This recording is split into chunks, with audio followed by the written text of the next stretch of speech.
بلوچستان کے شہر صحبتپور سے ہمارے گدروشیا پوائنٹ کے نمائندہ ممتاز سولنگی کی رپورٹ کے مطابق ملز ایسوسی ایشن نصیر آباد کے صدر میر اسلم خان عمرانی، جعفر آباد کے صدر اعجاز علی مقصی، نائب صدر شریف ابڑو، اناج غلہ منڈی ایسوسی ایشن نصیر آباد کے صدر دیدار حسین مغیری، سینئر نائب صدر عبدالغفار ابڑو، نائب صدر سعید خان رند، زمیندار کسان اتحاد نصیر آباد کے صدر حاج الدین محمد گرانی بنگل زئی اور نائب صدر میر رانا خان مغیری نے عمرانی رئیس مل ڈیرہ مراد جمالی میں ایک پرہجوم نیوز کانفرنس سے خطاب میں کہا کہ مارکیٹ فیس کے نام پر جو غیر قانونی اور جبران ٹیکس وصول کیا جا رہا ہے جو کسی بھی صورت قبول نہیں۔ 1 روپیہ 50 پیسے فیس یکدم بڑھا کر 54 روپے کر دی گئی۔ پہلے فی ٹرک پر 1200 روپے ادا کرتے تھے، جبکہ اب 5400 روپے کے حساب سے 15,000 روپے فی ٹرک پر مارکیٹ فیس ٹیکس زبردستی وصول کیا جا رہا ہے۔ اس ظالمانہ ٹیکس کی وصولی کے خلاف عدالت عالیہ میں پٹیشن دائر کریں گے اور قومی شاہراہ کو بھی بند کر کے بھرپور احتجاج کرنے پر مجبور ہو جائیں گے۔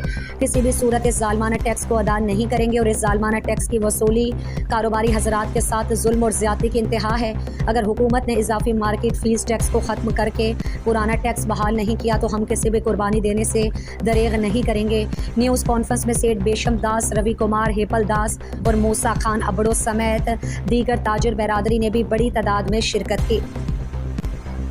مزید دلچسپ معلومات اور خبروں سے آگاہ ہونے کے لیے Gedrosia point Facebook page, Instagram, Twitter کو فالو اور یوٹیوب چینل کو سبسکرائب کریں۔ بیل آئیکن بٹن دبانا نہ بھولیں